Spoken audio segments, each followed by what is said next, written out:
서울 용산의 해방촌은 오랜 기간 개발이 되지 않아 도로가 좁고 차로와 인도의 경계가 모호한 구간도 많습니다.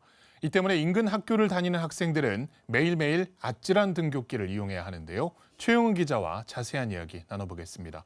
최 기자, 현장을 다녀왔죠. 네, 그렇습니다. 소개해 주신 곳은 서울 용산구의 해방촌입니다. 1945년 광복 이후에 국외에 거주하던 우리 동포들과 또 월남한 주민 등이 이곳에 거처를 마련했던 걸 계기로 현재까지도 해방촌이라는 이름으로 남아 있습니다. 네, 오랜 역사가 있는 곳인데 또 최근에는 특색 있는 맛집들이 많이 들어서면서 사람들이 많이 찾는 곳이잖아요. 그렇습니다.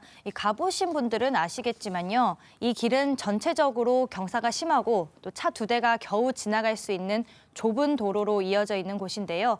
차도 겨우 지나다닐 정도니까 사람이 다니는 길은 아예 없는 구간도 많습니다.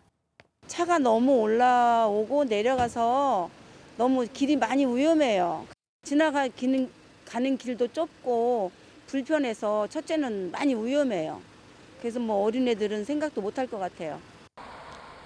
인터뷰 보신 것처럼 어린 아이들은 오갈 생각조차 하지 못할 것 같은 위험한 길입니다.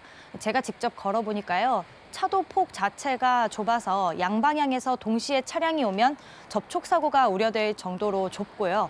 여기에 사람까지 지나간다면 정말 피할 공간도 나오지 않을 정도였습니다. 드문드문 있는 인도에는 전신주가 중간중간에 설치돼 있어서 또 전신주를 피하려면 경계도 모호한 차 도로로 내려가야 하는 상황이 생기기도 했습니다. 횡단보도나 신호등도 제대로 마련되어 있지 않은 상황이었는데요. 그러다 보니 지난 2019년에는 차와 사람이 부딪히는 사고도 발생했다고 합니다. 네, 화면을 같이 살펴봤는데 실제로 차량이 정말 천천히 운행을 하면서 조심해야겠다는 생각이 드는 곳이거든요. 이런 곳에 학교가 있다는 거잖아요. 맞습니다. 매일 수많은 학생들이 이 길로 등하교를 하고 있습니다. 해방촌에 위치한 보성여자 중고등학교인데요. 녹록치 않은 등굣길에 학교 측에서는 전용 스쿨버스 13대를 운영하면서 학생들의 안전한 등하굣길을 돕고 있습니다. 하지만 도보로 이동하는 학생들은 위험에 그대로 노출될 수밖에 없는 상황입니다. 저희 학교에서 직접적으로 큰 인사사고는 아니었지만 소소하게 차량하고 부딪히는 일은 여러 건이 발생했다고 들었거든요. 사고의 위험은 항상 노출되어 있는 것은 사실입니다. 그렇다면 다른 길은 없을까? 제가 주변을 둘러봤습니다. 해방촌 어거리의 아찔한 도로를 이용하지 않으려면 주변으로 난 좁은 골목을 이용할 수가 있는데요. 직접 가보니까 그 골목들도 이용이 쉽지는 않았습니다. 일단 경사가 심하고 또 매우 좁고요. 특히나 늦은 밤이나 이른 아침 시간에는 학생들이 다니기에 다소 위험할 수 있다는 생각도 들었습니다.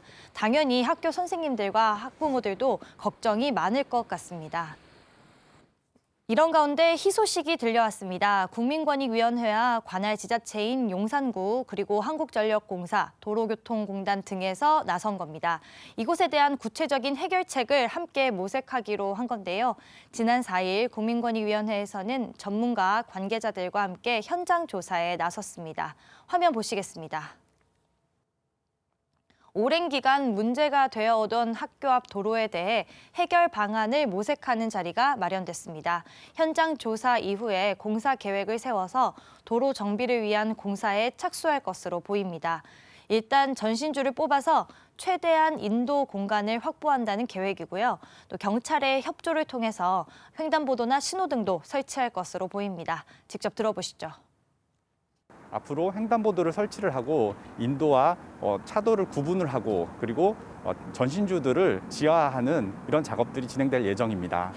차도를 만들거나 횡단보도를 설치하거나 하는 비용들은 용산구청에서 담당을 하게 되고요. 그리고 전신주를 지하화하는 내용들은 한전에서 담당을 하게 됩니다. 또한 경찰이 같이 협력해서 이제 횡단보도 설치나 신호등에 대해서 심의를 하고 조언을 해줄 예정입니다. 학교 관계자들은 길 아무데나 방치된 쓰레기 문제도 언급을 했는데요. 도로가 협소한 까닭에 이 쓰레기차가 제때 쓰레기를 처리하지 못한 게 아닐까 하는 추측을 했습니다. 이번 계기로 도로가 정비되면 쓰레기 문제도 해결될 수 있을 것으로 기대가 되는데요. 학교 측은 하루빨리 도로가 개선돼서 학생들이 보다 안전하고 쾌적한 등하굣길을 이용할 수 있으면 하는 바람을 나타냈습니다. 직접 들어보시죠. 약간 고개를 들면 남산타워가 바로 보이거든요. 근데 아래가 혼잡하기 때문에 절대 학생들이 하늘을 볼 수가 없어요. 왜냐하면 아래에서 차가 언제 올지 모르기 때문에. 그래서 그런 정리가 어떻게 인도 구분만 확실히 돼준다면 학생들이 전망 좋은 타워를 보면서 걸을 수 있지 않을까 그렇게 기대해 봅니다. 네, 이 밖에도 국민권익위원회가 전국 초중고등학교 통학로의 안전 실태를 조사했다고요. 네, 맞습니다. 국민권익위원회가 전국 17개 교육청을 통해서 개선이 필요한 통학로에 대한 실태 조사를 진행했습니다. 그 결과 전국 2,273개 학교가 이 통학로 개선이 필요한 것으로 나타났는데요. 이 가운데 특히 사고가 많이 발생한 210여 곳에 대해서는 구체적인 시설 개선 사항을 발굴했고 그 외 2,000여 곳에 대해서는 개선 방안을 마련했습니다. 한정과 또 도로교통공단과 업무 협약을 체결하고 또 공동으로 현장 조사를 실시했고요. 또 전문가와 함께 각 학교 문제에 따른 다양한 안전 조치를 진행하기로 했습니다. 네, 해방촌에 위치한 보성여자중고등학교의 통학로 안전 개선에 대한 사례 살펴봤습니다. 하루빨리 해결이 돼서 학생들이 마음 놓고 등하교할 수 있는 날이 오길 바랍니다. 최 기자 수고 많았습니다.